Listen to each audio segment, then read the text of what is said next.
Welcome to the You Can't Afford Me podcast, where we skip the fluff and dive straight into the grind. Real entrepreneurs, real struggles, and the unfiltered journey behind success. Let's get into it. Hey guys, thanks for joining us on another episode of the You Can't Afford Me podcast. So today, we got a very special episode for you guys. This man has played in the Super Bowl his rookie year, which is insane. Had a half a decade career in the NFL, but post his NFL career, this man has been doing incredible things. For me, at my age now, I judge a man based on how he acts with other people, and in particular his kids. And every time I've seen this man, the interaction I see that he has with his kids and other kids lets me know that he's a stand-up guy. So beyond all the football accolades, y'all just need to know that this is a good brother. So today on the podcast, we have Mr. Tim Hightower. Tim, how we doing today, buddy? Man, I'm doing great. Thanks Awesome. for having me. Awesome. So give everybody a quick rundown of who you are and what you do now. Tim Hightower. I'm a father, as you mentioned. That's first. Father of four. 9, 11 of the boys, 6 and 4 of the girls. Went to University of Richmond, played football there, graduated, and was fortunate to play professional football for close to a decade. I had a few years missed with some injuries. Currently now I work with the Commanders in the front office there, working with all the former players, alumni relations. Entrepreneur at heart, man. I love building things. I love the intersection of the development of kids, sports, business, and so started the Flag Football League. An author, wrote a book.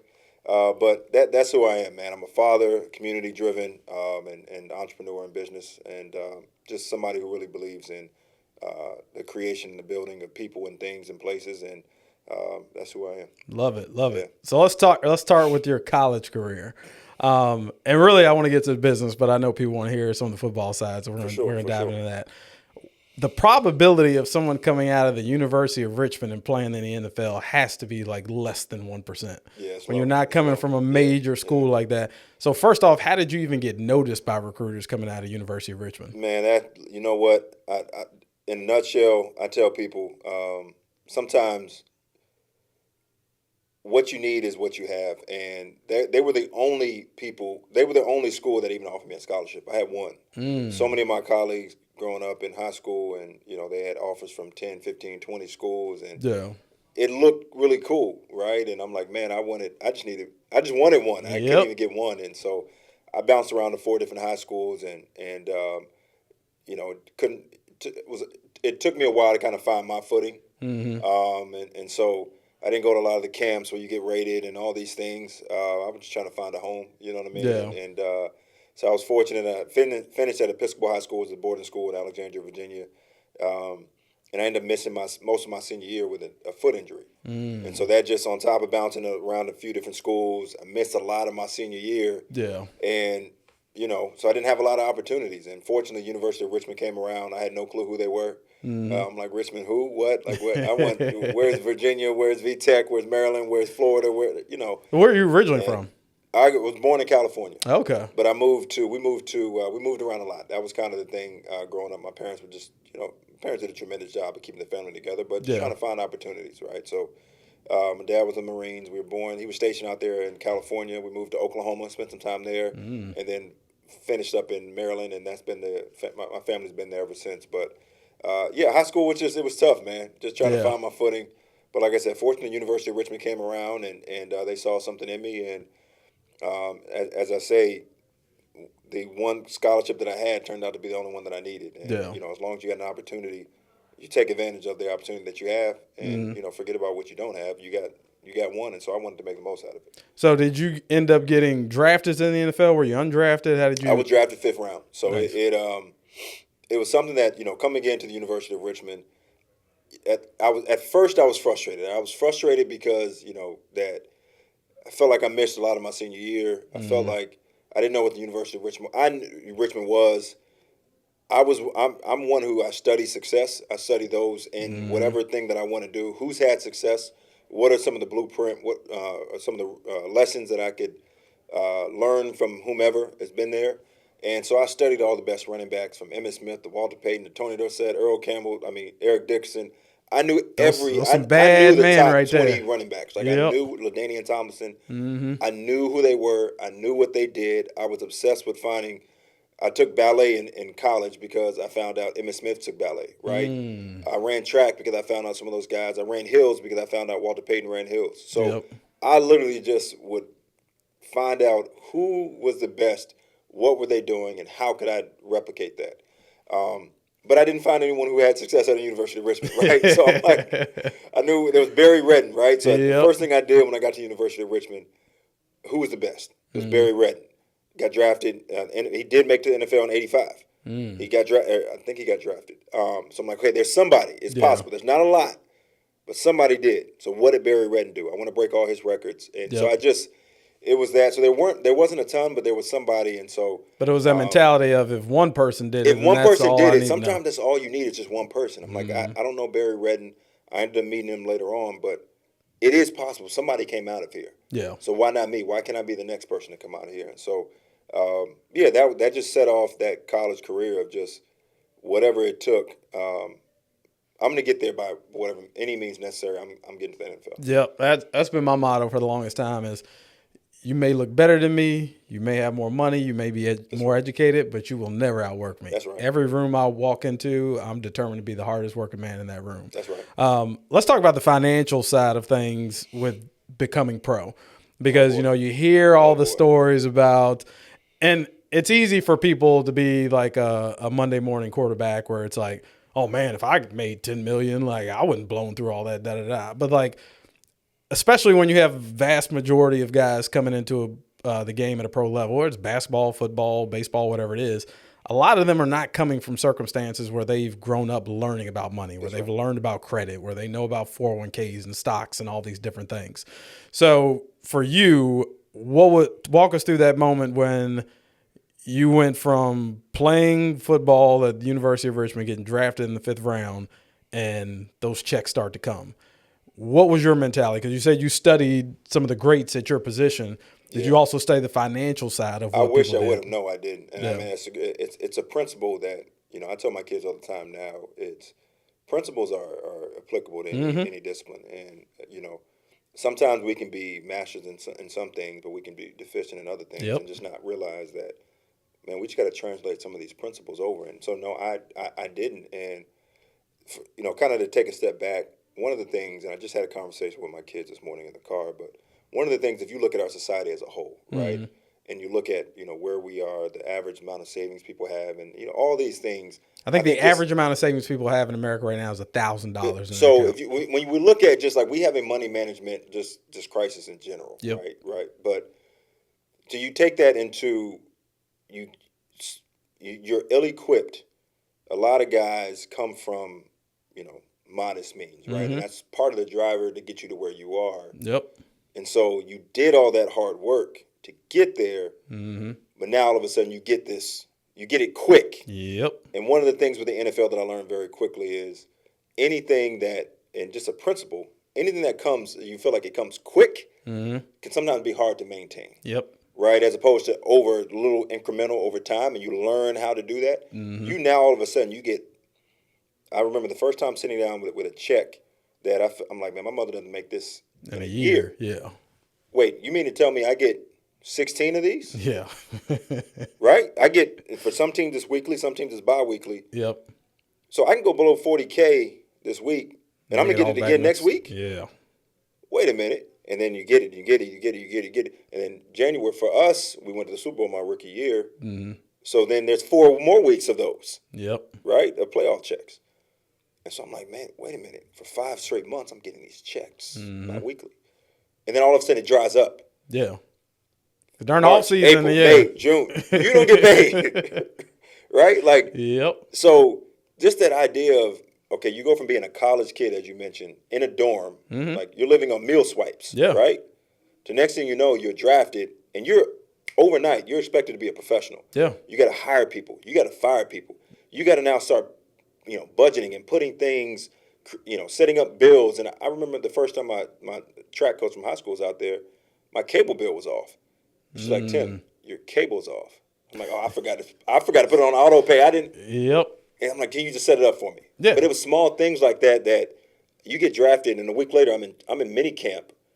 A few weeks later, like you're in training camp, and it's like, hey, no, you're expected to be a professional. Yeah. So if you don't have a team of people around you, there's no learning. There's no kid who's gonna have that learning curve is too steep. Yeah. To say all of a sudden now I'm gonna know how to manage hundreds of thousands, if not millions of dollars overnight. No, I'm skilled at being a professional football player. Yep.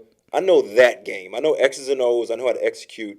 So for me, I just remember that being a challenge and not knowing how much money should I spend? Mm-hmm. What should I spend? What should I save? What can I help people?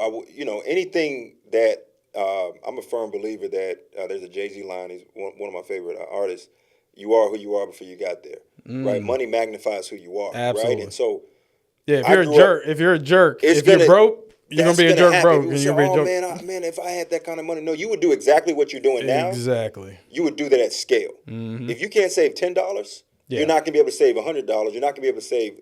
But if you can replicate, if you can double 10, you can double 100. If you can double 100, you can double 1,000, and you keep doing that. So I was one. We grew up being very generous. My parents, because we needed a lot of help. Yeah. And so I remember that. We stayed with people. We lived with people. People helped us out.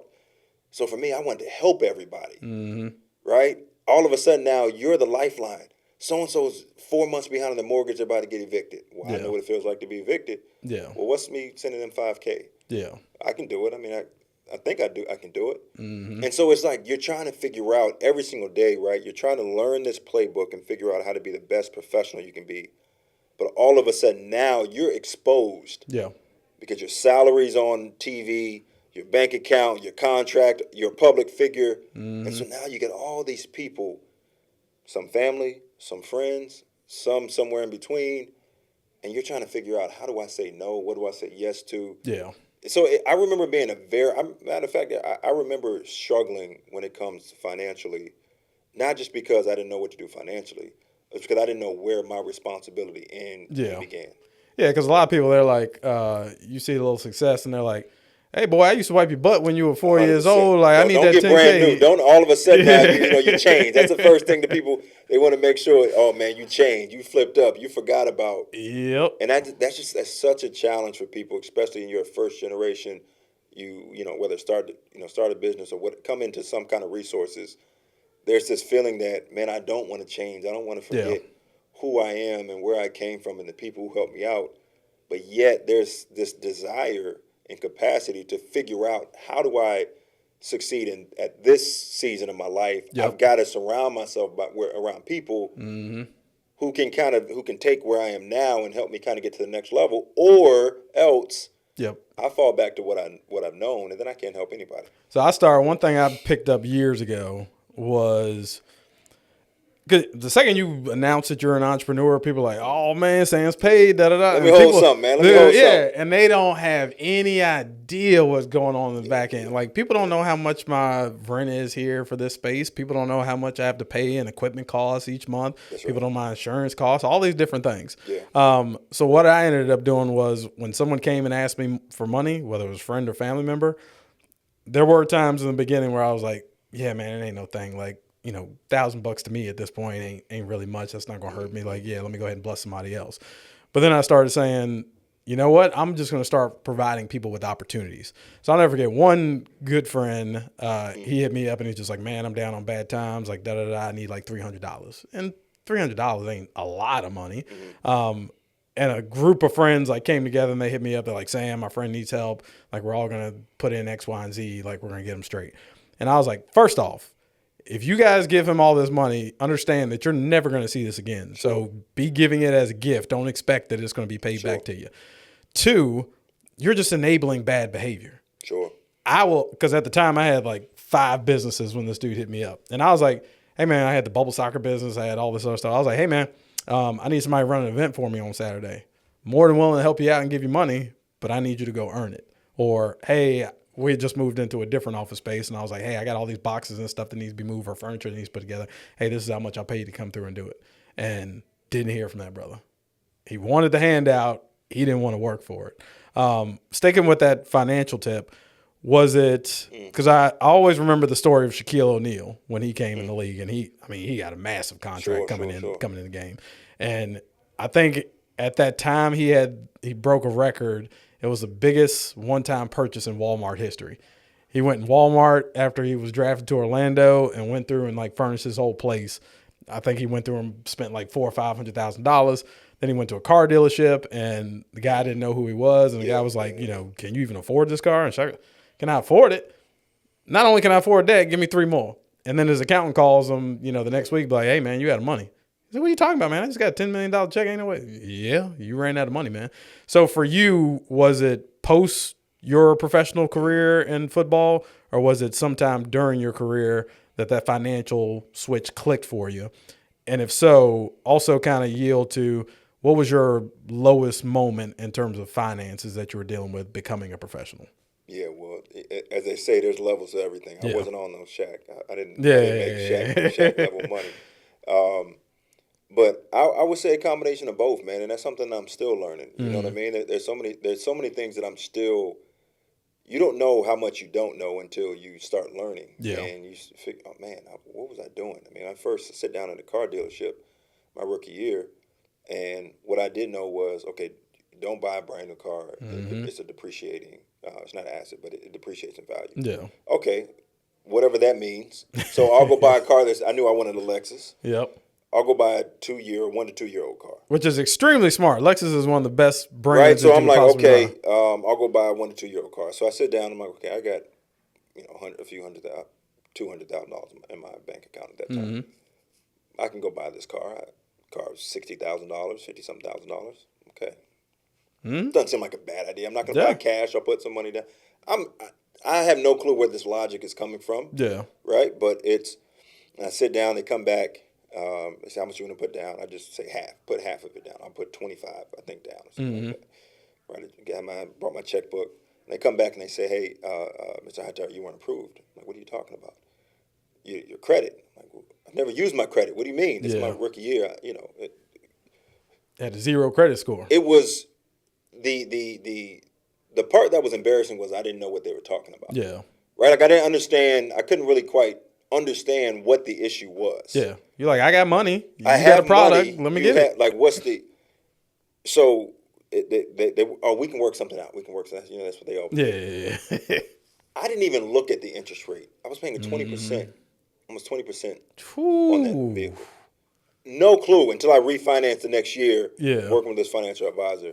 But it's things like that no, it wasn't the major purchases, but it's just like not knowing basic things, not knowing cash flow, not knowing that how much I'm giving out, right? Like there's only a certain amount that you can give and, that you're taxed on. And for me to give $5,000, I've got to make, right? Because the tax bracket that I'm at, the NFL, I don't have any tax shelters, right? Yeah. I didn't have a side business that I created. This is me, right? And now I'm just giving this money away. And so it's the small incremental things. Sometimes I think what gets publicized is the major purchases. You've got lots of houses and jewelry, and maybe for some of the guys who are making 10, 50, 15, 20, $30 million. But for the guys who are making anywhere from $700 to, $1.5, $2 million, which is good money. Yeah. It's the small things. And then afterwards, it's the lifestyle, right? Being able to say, hey, can I maintain this lifestyle? If this all ended tomorrow, how long could I maintain this lifestyle, right? And now all of a sudden, I've got to either sell everything, I've got to get rid of everything, I've got to downsize, or else I'm going to be out of cash. And right? And so for me, it wasn't necessarily, I wasn't one to make lavish, big, have jewelry and cars and houses. It just was not understanding cash flow, man, and how much can I help? I don't need to write you a $10,000 or $15,000 check. Yeah. For me, that was a lot of money. Maybe I can help you out with $500. Yeah. And you may not like that, but just making sure having people around you to say, hey, what's your plan?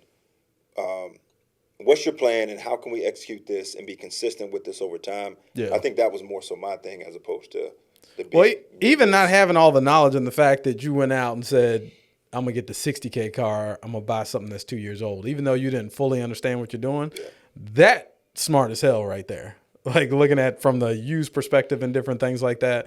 Because you got a lot of guys that like, we all want to impress people for things. And these are people that we don't even know. Yeah. We're like, I read a study one time where it talked about, like, if you see somebody drive by in a dope car, like let's say a Bentley or a Ferrari or something crazy like that, you think, hey, I'm being flashy and I'm showing off and people want to be like me. But instantly a man looks at that car flying past. He doesn't even see who the driver is. He envisions himself in that vehicle. So you spend all this money to impress people that you don't even know. I remember when I was the owner of Indianapolis Colts. He got a DUI, and this was maybe a decade ago or something like that. And everybody's like, I'm hearing the chatter online and in social media and people talking about it. But when I read the article, I saw something completely different than what everybody else was chirping about. They said which vehicle he was driving. This man was driving a Toyota 4Runner. And it was like 6 years old. This man's a billionaire with a B, and he was driving a Toyota 4Runner. Right. And we got to get in this mentality where we understand, like, it's not about impressing people. It's not doing all these things. Because half the people that you have out there driving a BMW and these high-end cars, like, they don't even really care about that. They just want the reaction of when they roll up, how this looks. And sticking with the financial theme, so the first time I actually met you in person, got to chat with you a little bit, was at the Big Dipper Summit presented by JMI. And the only reason I bought a ticket to that conference, because the guys you were interviewing on stage. Solid guy. Yeah, Earn Your Leisure, Market Mondays. I never miss an episode. Talk about that, as it sounds like you're still evolving, growing your financial literacy, which I think that's something we never stop learning. You always want to continue to grow in that area. Having the moment with those guys, what did you learn from them during those moments that has helped you moving forward? Man, you know what? That was such an awesome experience, man. Like there's sometimes the challenge in the social media era, we're all selling. Right, we're all selling something, and we've got to sell ourselves. Right, we got to sell a product. We've got to sell ourselves to a degree, and you never really know what people are putting out there as to who they really are and the lifestyle they really live. I was more impressed backstage with those guys than I was on stage. Getting a chance to talk with those guys, I'm like, this is true to who they are. They keep a small circle. It's not all flashy. Yep. They're very patient. You can they're not desperate for anything. Yeah. They're very patient, very methodical, very just, they're students of whatever it is that they're in, right? And it's just like, hey, we're going to build this thing over time. It wasn't you talk to them, we've got these big ambitious goals. We're going to do this, we're going to do this, we're going to do this. It was almost like this, their pace. Yeah. Right? The pace at which they moved, which you would think is counterintuitive, man. You got to get things done. You got to move. You got to move. You got to hustle. You got to move. It was we're sure about where we're going. We're sure about who we are. We're careful about who we surround ourselves with. And we're going to build this thing overnight. Not overnight. We're going to build this thing over time the right way with the right people who have the right values. And I was so impressed with that, man, because like you get this sense, and Rashad is one of those people where he looks like he's half asleep most of the time. Dude, he got like the chillest vibe of anybody. Dude, you have a pulse, man. He's just this cool cat but that's exactly how he was, and that's exactly his philosophy of just, I'm going to do this thing the right way over time, and I know I'm going to make good choices over time, surround myself with good people. I'm not going to be in a rush. I'm not going to get into bad deals, because I'm desperate to get rich or desperate to get money. And I was very impressed with that. So that was a very good perspective. Yeah, a lot of people look at the short term. I'll make a confession to you. I snuck my ass backstage for that one. There you go. There you go. One of my boys kept getting pictures with like Scott Van Pelt and stuff, and he's at the conference. I'm seeing him on social media. I ran up to him. I was like, yo, how are you getting with all these dudes? He's like, yo, security ain't that tight, dude. Just walk back there, act like you know what you're doing. So I told my boy Javon, who you met while we were there, I was like, yo, just follow me. Act like you've been here. We're going to get backstage. We got to meet these dudes, man. I'm not letting them leave Richmond without that. So having that time with them and you backstage real quick. No doubt. But yeah, let's jump back to the Super Bowl piece. I got to touch on that, man. Oh, man. So, you know, I'm a big Pittsburgh Steelers fan. I know it. Number one, to make it to the Super Bowl your rookie year, man, is no small feat whatsoever. And it wasn't like you were riding the bench the whole year with the Cardinals. Like, you were an active player on that team that helped them get to that point. Talk about the mentality of what changes from regular season to the Super Bowl, because I don't think a lot of people as spectators, as fans, we truly understand what a massive difference this is. Like I remember there was a guy, Gold's Gym I used to work out at in Mechanicsville. Was talking to his trainer, and I was like, yo, he looked a little bit more in shape than most of the trainers you see at Gold's Gym. So I was like, let me get a second with this brother. Found out that he was actually on the practice squad for the Pittsburgh Steelers. Ended up getting cut, but like he was trying to work his way back into the NFL. And I was sitting there chatting with him, and he was like, man, the one thing I want fans to understand is like, you know, you see somebody get crossed over or like juked or something like that, and you're like, man, that dude a bum. Like, you know, if I was out there, I'd be doing X, Y, and Z. People don't understand. You are dealing with the best in the entire world. Yeah. He was like, dude, even the guys on third string and practice squad, like they will cook anybody else out of this league. Like it's no competition. So talk about that level of competition and the mindset shift you had to make from regular season or even playoffs to playing on the big stage of the Super Bowl. Man, that was, first of all, that was just an incredible and unbelievable experience. You realize the magnitude of that platform. You know, I remember Media Week, and you're there, and there's thousands of cameras from all around the world. Yeah. Right? Like they're translating in all Japanese, these different languages, Spanish, and you're thinking like, oh my gosh, this is the biggest stage in sports, right? Like it's one thing to hear about it, but like being there and you're seeing all these people represented across media platforms all around the world, you're like, wow, man, I'm on the stage. There are great players who played this game for 10, 15, 20 years and never made it to this game, made it to this stage. At the team, we had never made it, right? And, you know, the veterans in the locker room saying, rookie, you have no clue, man. Like, this is... you ain't got no clue either. You've been here 20 years. Right. So I think just understanding the platform, man, that it was. But you go from preseason, right? That's a certain level. And I'm like, oh, this is okay. You adjust to that. Yeah. In the regular season, it cranks up the speed, right? Division games are even heightened, right? Because you know that's the first thing you got to do to get in the playoffs. You got to win your division. Yeah. So those are always a bit faster and a little more dialed in. They're studying film a little bit more. You play that team twice a year. But playoffs now, what people don't realize is, as a coach would tell me, they get paid too. Yeah. Right? Someone's getting fired in this league every single year. Yeah.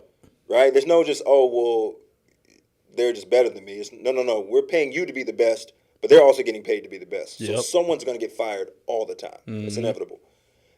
But all year, you've got scouts who are literally focusing on what you do wrong, what you do well, what you do wrong. Hey, 30% of the time he struggles going to his left, doing these plays, play action. Yep.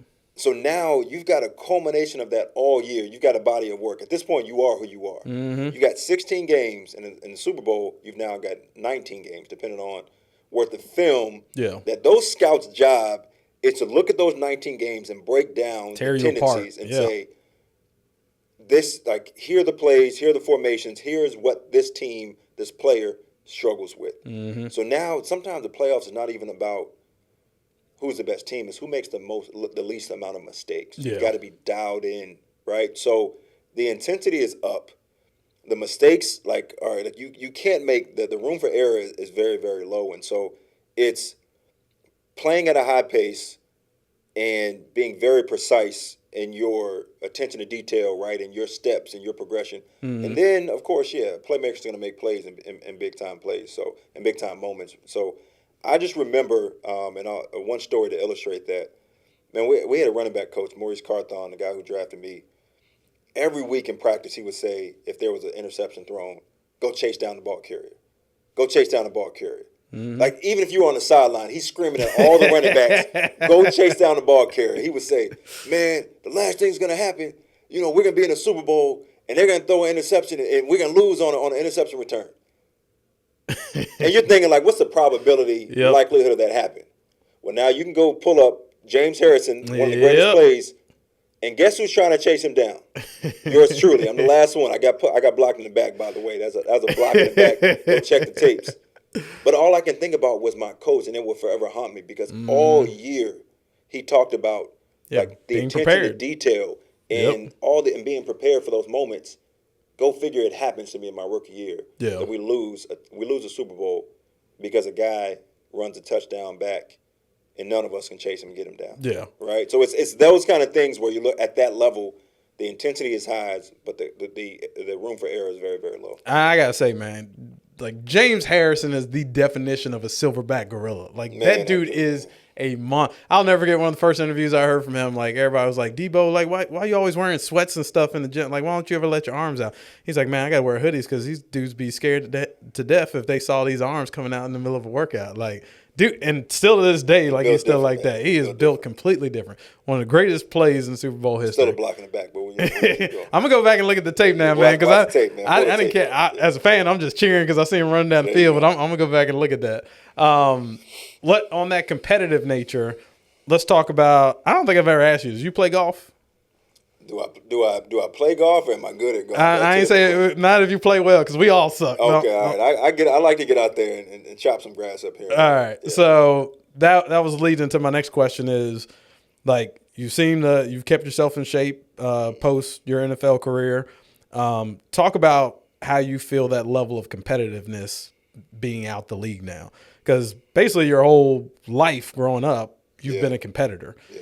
So what do you do now to fill that void? Is it the business component? Is it going out and playing around the golf with friends? Like, what is it that fills that void for you now? Because that didn't go away for you. Yeah, no, look, that was very difficult for me. And talking to a lot of guys, you know, in the work that I do now with former players, that's one of the hardest things that guys have in that transition is. Because that was their sense of purpose for their entire life. Competing and being in less than, the identity of being in a less than 1% category, right? Like there's something that's just like knowing that you're doing something that less than 1% of the population can do. Like that's something that's an identity piece, right? It's not just a game of football. It's that piece of, man, I get to come out here and compete at a high level and do something that I put myself through and, most people will not be able to do. And how do you feel that, right? Now you go back home and your wife, significant others, like, yeah, you can save all the energy. Don't bring all that here, right? Yeah. Your kids don't want to hear about all that. You're in corporate America, and sometimes it's like the deadlines are, it's due Friday. Is it really due Friday? Yeah. Well, I had this and I had that. And you're like, no, the environment I came from, it's for the one you get it or you don't, right? Yep. And so I think adjusting to life outside of it, it's like it was very difficult for me. And so I do think business is something that, like the deal, right? And like, just figuring out how to, go back and forth. It's for some people, it's like, man, that's a loss. Yeah. Well, now you get that rush where it's like, okay, that didn't work. How can I make it work? How can I solve this problem? That's been really kind of the only thing. Yes, I take care of my body, man. I've got 4 kids and I want to, have the energy and the capacity to compete with them, keep them going, and also model just healthy behavior. But I think from the competitive side, I think business is something that, it allows me to be a student. I'm very young in it, right? It allows me to study something. It allows me to really measure yourself around. There are others who are doing it very, very well. And you get that feedback. Yeah. You get that feedback of, man, that didn't work, or that worked, or whatever that is. So that's definitely been something to help fill some of that void. And one thing I noticed about you, and I want to transition to that business part, but I will – actually, no, let me not say that yet because I want you to kind of breach us into that. What was the immediate move post your NFL career? What did you decide, hey, I'm going to get into this? Like, what was your next move? You know what? The first thing I decided was, so after I got cut with the 49ers, man, I remember just like tears and crying. Like I knew this was it for me. And so there was this mourning, right? Like this grieving of this loss, of this loss of identity, this loss of something that I've been doing since the 4th grade. But the first thing I remember doing was I wrote down all the lessons that I learned from football.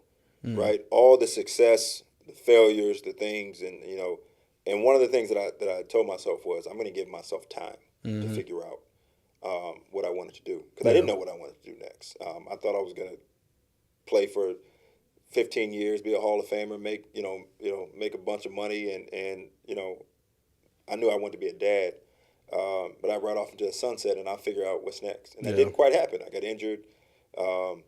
It didn't happen the way that I wanted it to happen, and so the first thing I said was, let me give myself time and like try different things. Yeah.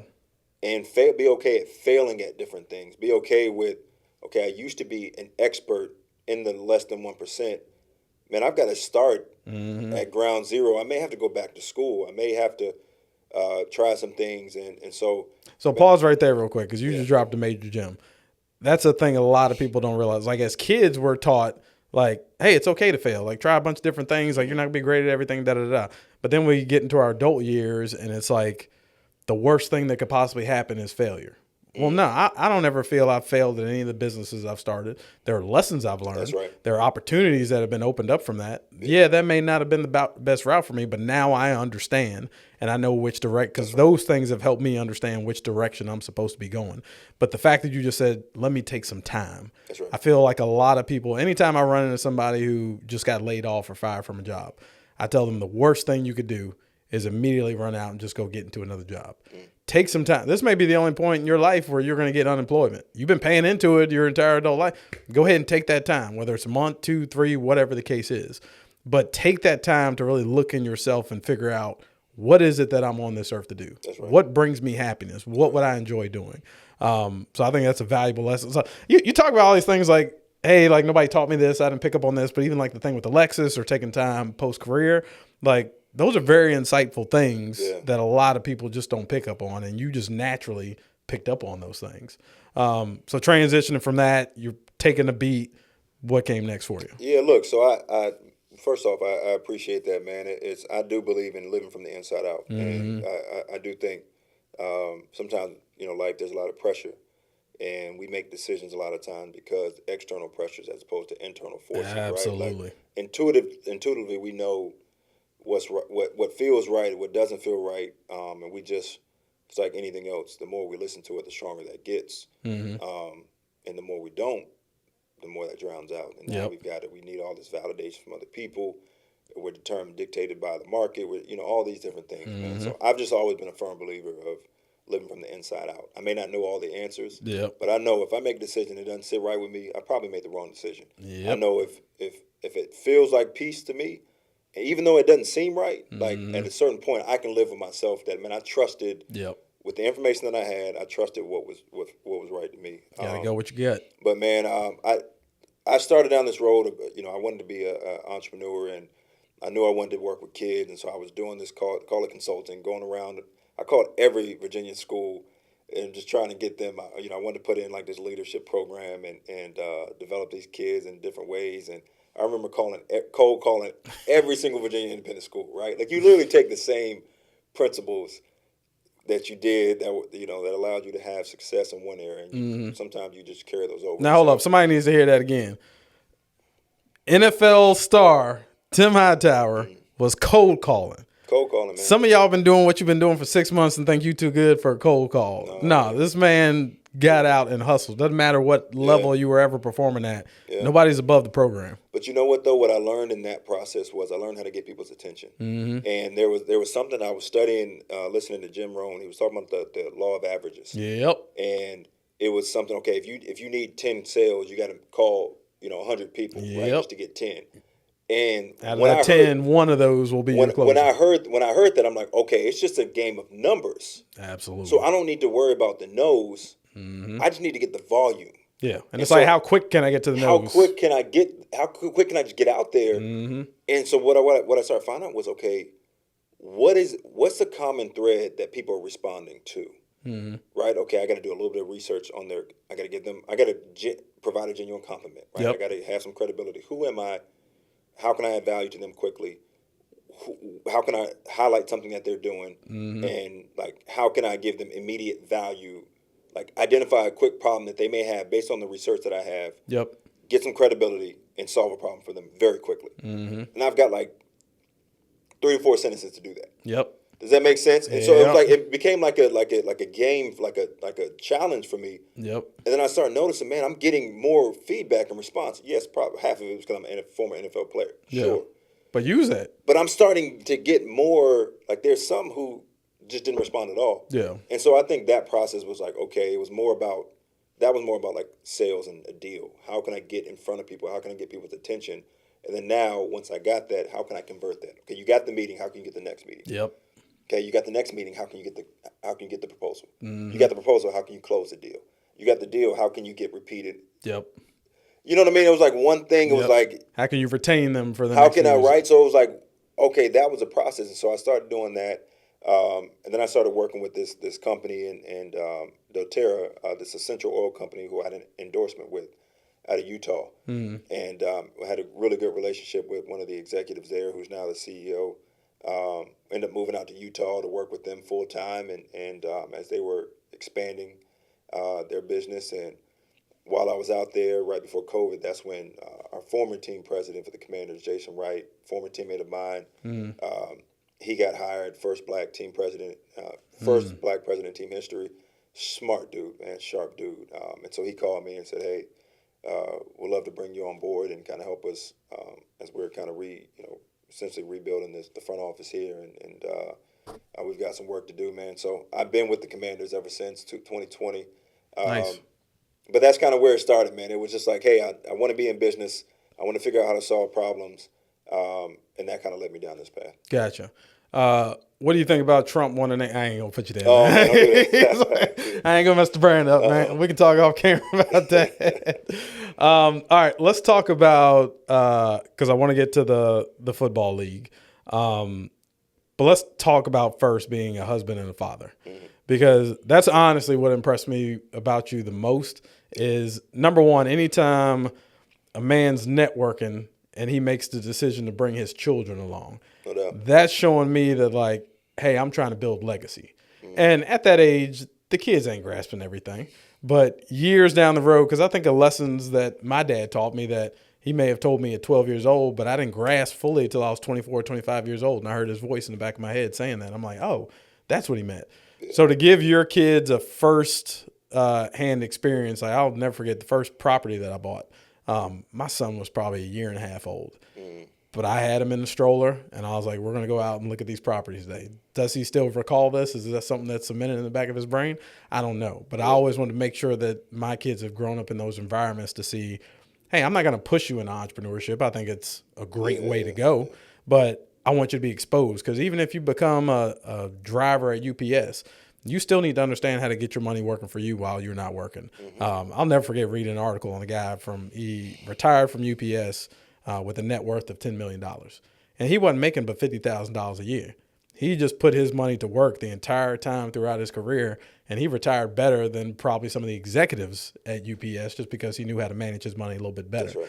So talk to us about, number one, as you've navigated this entrepreneurial world, how you've been able to pull your kids into it, and then also finding that balance. To me, and I've said this several times on this podcast, when you're an entrepreneur, there's no such thing as like life-work balance. Like one is teetering one way or the other. And I'm sure you got that as a pro football player. Like you're on the road, like there's only so much you can do. There's only so much time in a day. So how do you find ways to manage that, involve the kids, make sure that you're present enough? Because one thing I never wanted to be was an absent dad.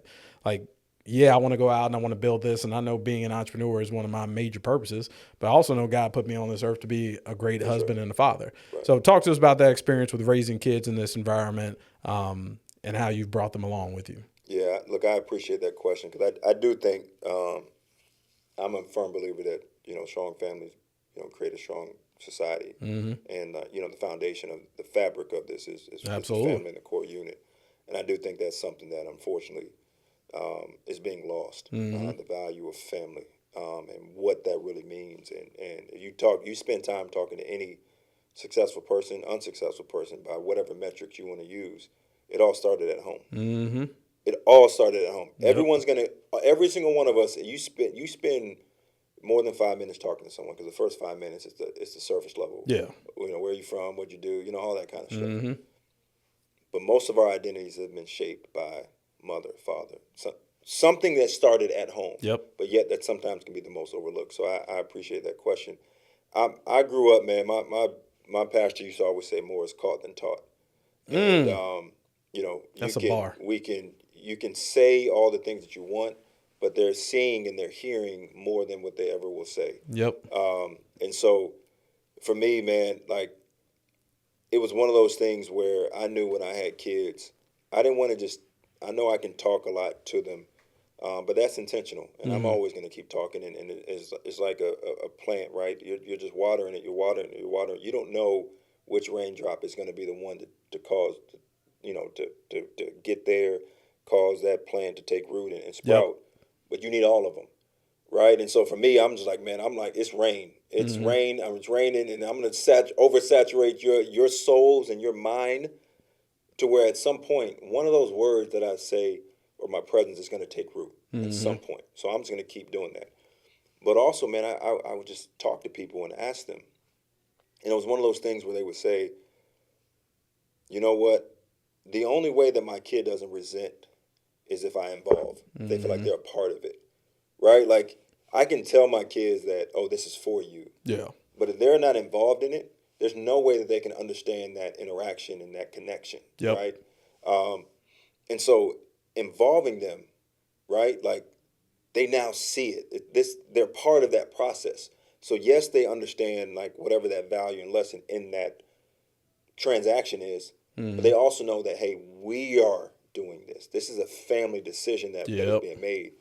A second thing that changed my perspective around all of this was when I found out 95% of our decisions are controlled by our subconscious. 95. So you said that 1-year-old, he's not paying attention. Yeah. That's our subconscious. Our subconscious is programmed by the things that we hear, the things that we see, the environments that we're in. 95% of the decisions that we make are controlled by our subconscious. Whether I open my mouth or not, 95% of the things that I do is being predicated based on all those things, that programming.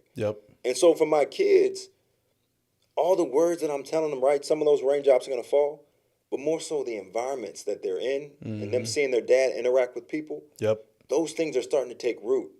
And they may not think it is, but now it's starting to program into who they are. Absolutely. You understand how they talk to people and how they interact with people and how they sell themselves, how they communicate, how they articulate themselves. And so for me, as much as I can, and part that night, I didn't have a babysitter that night, but part of it is, man. But you could have told them to stay. You could have turned the car on, put the heat on, and stuck them in the car. For me, man, there's if anybody knows, man, my kids, as much as I love being around my kids, and like I love being a dad. You know what I'm saying? Like the marriage piece has been a lot more full transparency, has been more difficult for me personally. But being a dad, man, just like came natural to you. It came natural to me, man. Like being able to develop the minds and the hearts and the bodies of my seed and just others is something that I take very serious, man. And for me, they're going to have their own personalities, but I want to leave with them not just financial resources, but whether it's character, confidence, values, things that, irrespective of whatever they face in life, they knew how their dad handled no. They knew how their dad handled adversity. They know how to communicate and stand up and talk to people, how to bounce back from how. Those are the things that I wanted to leave with them and want to leave with them and help them find their own path so that they can put all those together and find their own road and have their own level of success or whatever it is that they want to do in life. Love it. And that was, as you mentioned, some of the stuff there in terms of your interactions with other people and then picking up on that. When we were filming with you for the Flag Football Championship, which we're going to touch on that next, I said I'm a very observant person. So, like, a lot of people, like you talk about Rashad, like how he just looks like he's zoned out. Like, you know that brother's paying attention to everything that's going on. And I sat and watched you as you just worked the crowd. Like, you literally went to every food vendor, made sure you introduced yourself, shook the hand. Hey, I appreciate you guys being here. You're walking, talking to the parents. Like, there was never a moment where it was like, yo, I'm Hollywood. Like, I ain't got time. Like, you were getting ready for a championship game. You're the coach. And you're still going through and taking the time and shaking people's hands. And I could see how the kids, they weren't necessarily, that attentive to what you were doing. Yeah. But I can see how, like, them hanging around you and being in that environment, they see how you interact with other people and how you treat people. Now let's touch on the Flag Football League. So first, let's start with, because you hit me with this and I had to go do my research after I heard you talk at Joe Dunn's event. The flag football is the fastest growing sport in America right now. Give us the reason behind that. Like, part of it is also, I think, the whole CTE era that we're dealing with. Like, you're seeing, like, I think Antonio Brown just got arrested for, like, attempted murder or something like that. And I remember seeing Antonio Brown in interviews prior to that big hit that he had with Cleveland Browns. It was like a switch went off. Yeah. Like, everybody's called him crazy and all this stuff. I can seriously see from prior to and after that moment how his behavior just switched.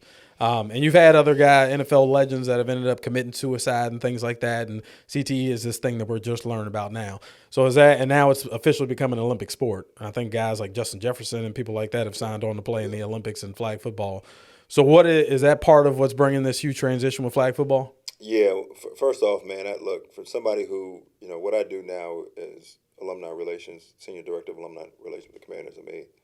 It's a role that I take very, very serious. And knowing how difficult it is to make that transition after the game and understanding, what we signed up for, right? Like, it's a violent sport, right? And we signed up for that. And but I'm also working with this population, and I'm seeing the other side of this game that I love so much. Mm-hmm. You mean like the corporate side and I'm business? seeing you see the business of it, right? But you also see the cognitive and the physical, just like the physical toll that it's taken on so many guys. Yeah. It's not just them, man, their families, right? Yeah. It's draining on the families who are caretakers now for these guys. And so my heart goes out to not just Antonio Brown, man, but to, and I don't know personally or the situation, man, but those are not laughing matters for me, man. No. It's the other side sometimes of a game that, again, I love and respect, and it's a beautiful game, and but it takes a toll on your body, and it takes a toll on guys over time, and so I hope my prayers with him and anybody else, man. We really got to take care of our bodies, but because of that, I do think, and because of I think anytime there's an information push, right, and around what's happening and the impact that it has on guys, that creates other opportunities. Yep. So I do think that opened the door for flag football. That it used to be at one point in time, baseball was America's pastime and favorite sport. By every metric out there, it's football, right? Yeah. The viewership, football has the viewership. Yeah. It's got the eyes of people, and people love the game. Mm-hmm. But I think flag football provides a safer alternative that's also more accessible.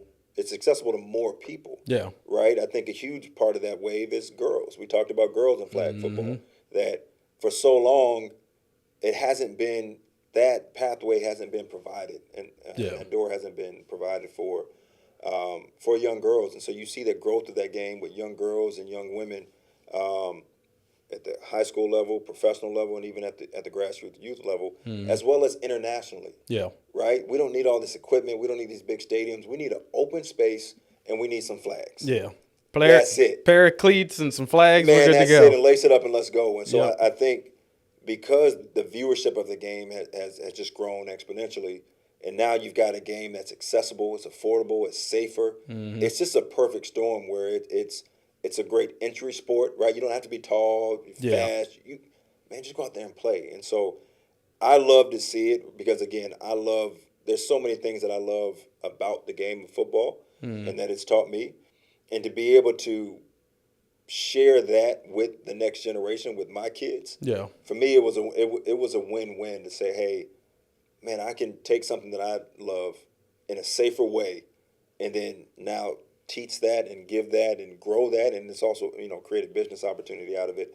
It was a win-win for me. Yeah, and one big thing that we discussed with that too was the other opportunities that come with this sport. That's right. So like even in the NFL, like we talk about, 50-some guys are going to make the roster. That's right. But there are thousands of other jobs that the NFL offers that have nothing to do with lacing up and being on the field. That's right. So talk about that, the other pathways that you see for careers with kids getting involved with flag football. Yeah, so I appreciate you bringing that back. Because the one thing as I looked at,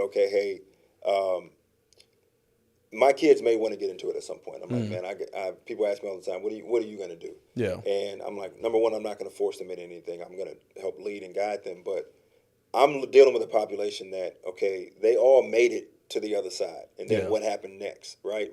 How do I transition? Where do I go? I felt ill-equipped, underskilled, all these things.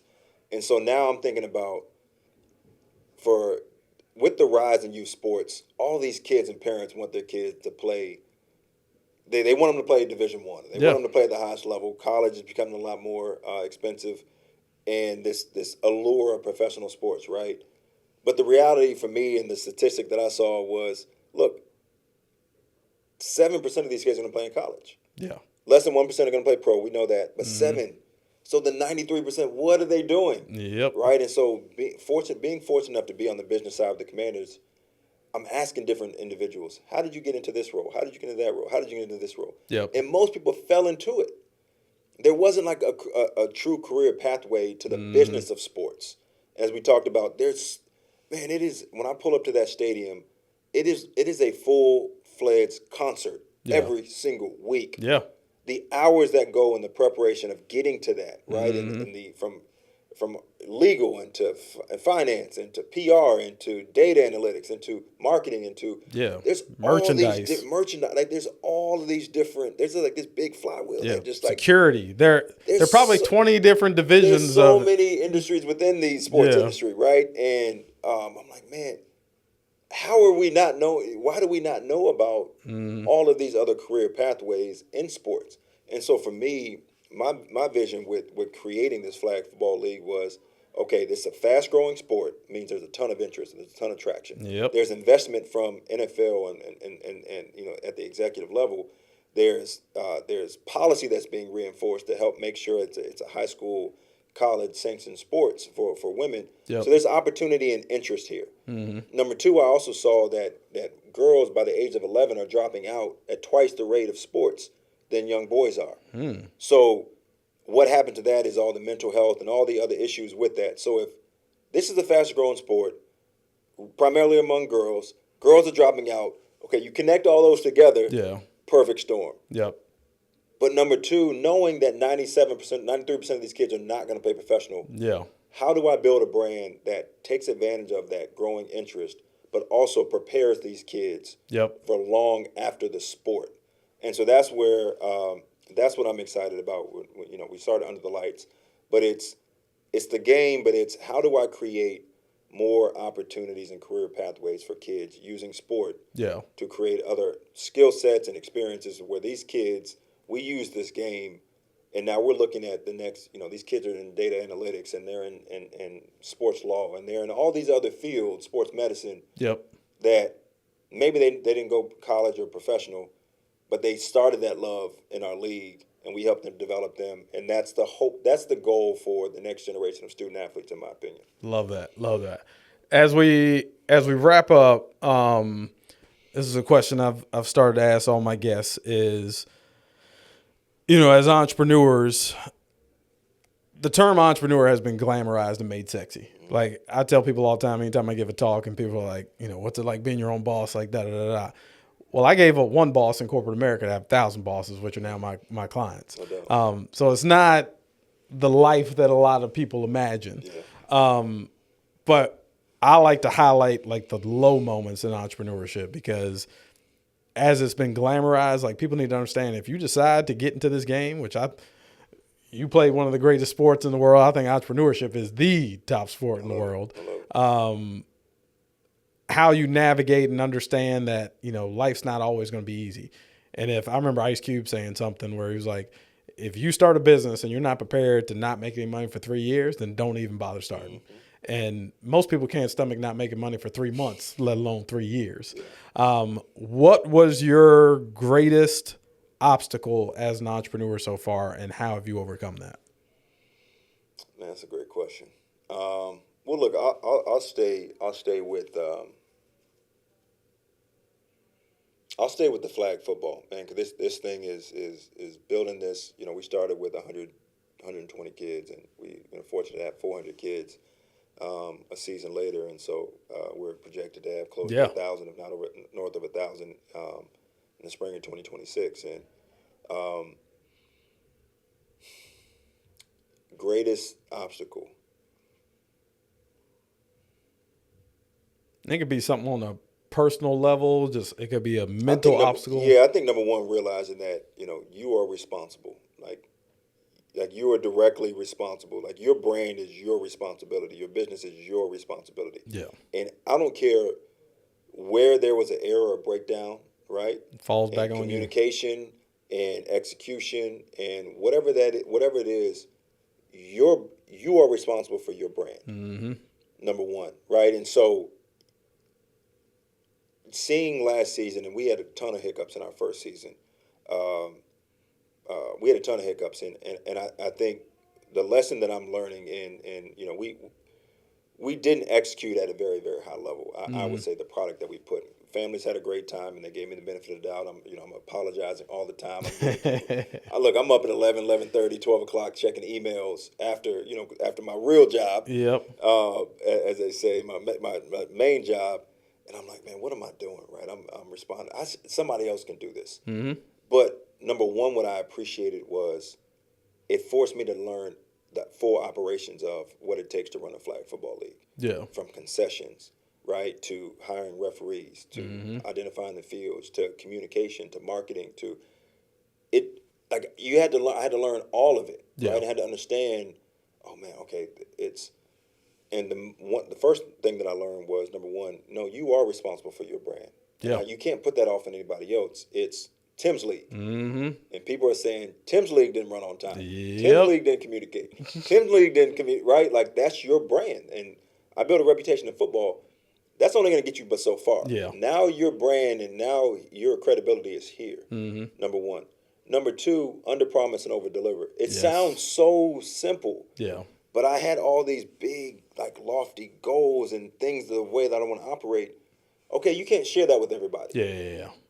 Keep it very, very simple and just deliver at a high level. Yep. If you say you're going to start a game at 6 o'clock, start the game at 6 o'clock. Mm-hmm. If you say this is where the game, like we had to change fields and all these different things, and the credibility, you start to wear at your credibility. Yep. Right? And in business, we like places that are consistent, that deliver. We want our fries to be a certain way. When we go to That's Chipotle, why Chick-fil-A is so successful. Right? And so, like, that's what I had to learn, which is like, man, try it in this fall season when I challenged our team. We are going to, like, I know where we're going. I've got a 5 to 10 year roadmap of where we're going. Yep.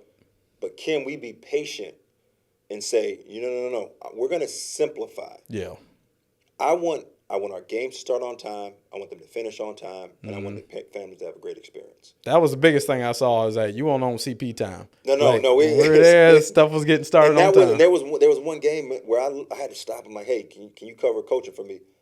Start the games on time. Like, I'm going around to each ref. No, we're not going to be casual with this. Start the game. I don't care if they're on the field or not. Start the clock, right? Because I made a commitment that, hey, we're going to start on time, we're going to finish on time, and we're going to provide a high-quality product to where when they finish, they say, hey, my kid had a great experience. Yep. And so, number one, you're responsible for your brand. Number two, you got to learn and understand how it really works. What are the drivers of your business? And then number three, simplify and over-deliver. Love it. Simplify and execute at a high level and over-deliver and provide a good experience. And then as you get that process down, then add one more thing, add one more thing, and then grow from there. Love it. All right, man, this has been phenomenal interview. If people want to get more information on Flag Football League, I know you do some workout classes and things like that too. If people want to get in touch with you, they want to get information on the leagues and the training, where can they find you at? Tim Hightower. I'm on social media, Instagram, but also RVA Under the Lights. So I link back and forth between the two, but Tim Hightower is the main page, and RVA Under the Lights is the Flag Football League. So we're growing it, man. It's coming to a city near you. We're in Richmond now, Chesterfield now, but we look forward to continuing to grow. But I appreciate this opportunity. Absolutely, man. Appreciate you. No doubt. We'll see you guys on the next episode.